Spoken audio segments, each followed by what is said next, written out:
Using pastels to paint the sights he sees, artist Dan Gray captures the special moments of his life on canvas rather than a camera. A Volkswagen van that I just noticed parked out in Coombs, and there's a story there. So that's what attracts me to paint. The memories and emotions Dan feels while he creates are just part of his passion for being an artist. I don't paint for the exchange of money, although we use money in this society to get along. It's not while I paint. Artist is there to be a messenger in some way. Artist is there to present an idea in some way. Artists for an Oil-Free Coast was an idea presented to Dan and a select group of well-known artists. They visited the Great Bear Rainforest, where surroundings inspired their creations. We should appreciate the beauty that we have and the environment that we have.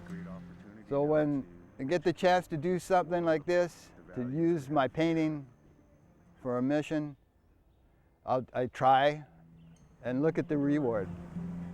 The reward was far greater than Dan could have imagined when he first set out on the journey. I've waited for 40 years to paint totem poles. I've always felt like it's appropriating somebody else's culture, and I would want to have permission to paint the poles. And here I am on a small island with permission to paint poles that no one gets to see. People are not allowed on this island. And you could feel the spirituality, you could feel it right through you.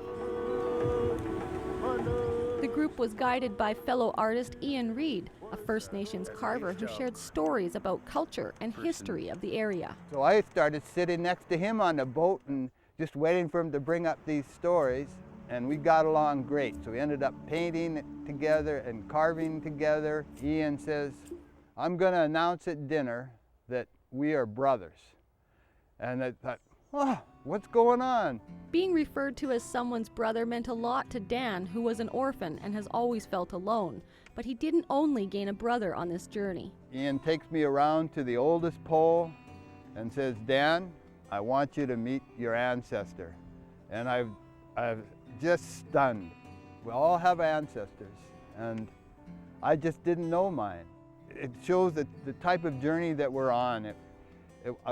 Unexpected, and the gifts that were given to me are the gifts of a person's soul. Dan is in both the documentary and the book created from this trip and considers this experience a highlight of his life.